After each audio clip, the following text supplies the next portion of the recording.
Anodaidzwa mazita matsvene, mazita matsvene. Makadiko, hama dzangu. Zita rangu ndinonzi Francis Haujuma. Anglican Diocese of Masvingo Lady Day celebrations kutanga musi wa 20 to 22 March. Tinokukokai mose vana mai, uyai tirumbidze Mwari pamwe chete, uyai tinamate pamwe chete. Kuchange kune vaparidzi vakasiyana siyana.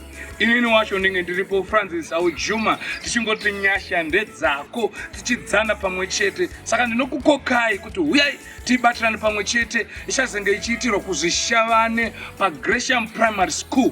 Uyai mose ipapo vana mai, nokutendai. Tell a friend to tell a friend. Musasare. See you there.